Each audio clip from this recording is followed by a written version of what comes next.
Hello friends, welcome to my channel Astro and today I'll be talking to you about the 12 houses of a Vedic chart. The first house. The first house is the house of self. It's the most important house of a chart as it represents the health, vigor and vitality of a native. It also shows one's personality. This house is also known as the Lagna or the ascendant.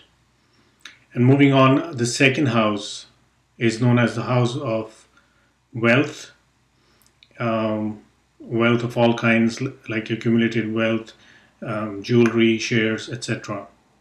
It's also the house of speech. It's also known as a Marka house or a death-inflicting house.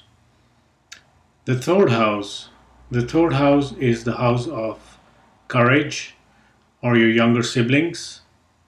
All kind of communication, writings are governed by this house. This is also the house of shorter travels. Moving on, the fourth house. The fourth house is the house of your mother.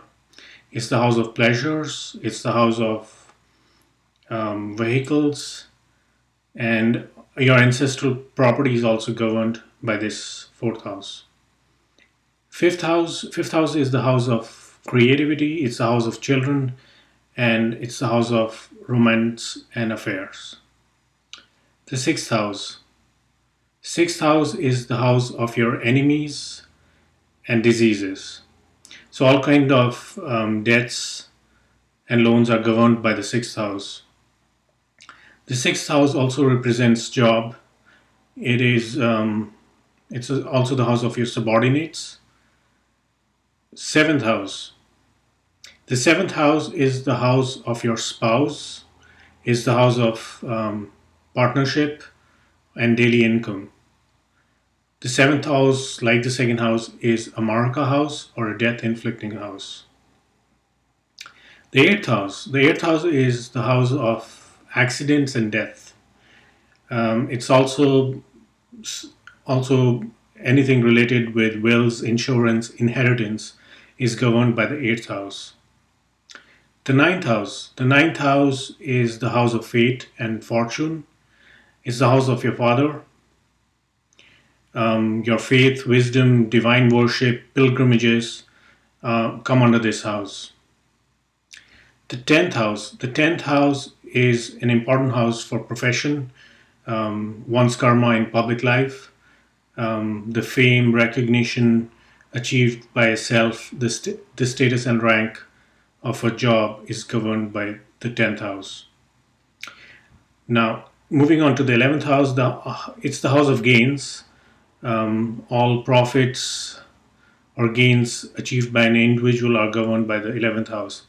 The 11th house is the house of your elder siblings too. And finally, we come to the 12th house. The 12th house is the house of expenses and losses. It's the house of moksha or spiritual liberation. So these are basically, this is an introduction of the different houses in a chart. And I'll be showing you in a chart how to see all these houses.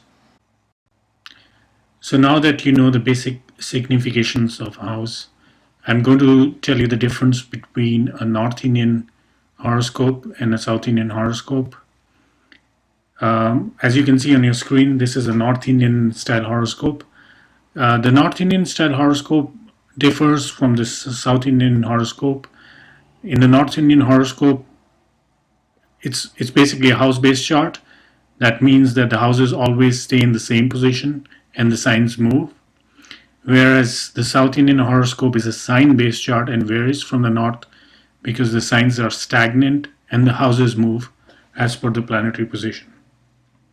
So I'm going to pull up a South Indian style chart so that you can see.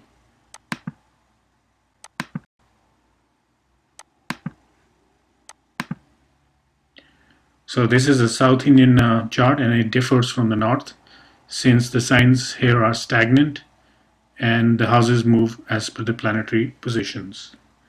Thanks very much for watching this video and I'll see you soon in my next video.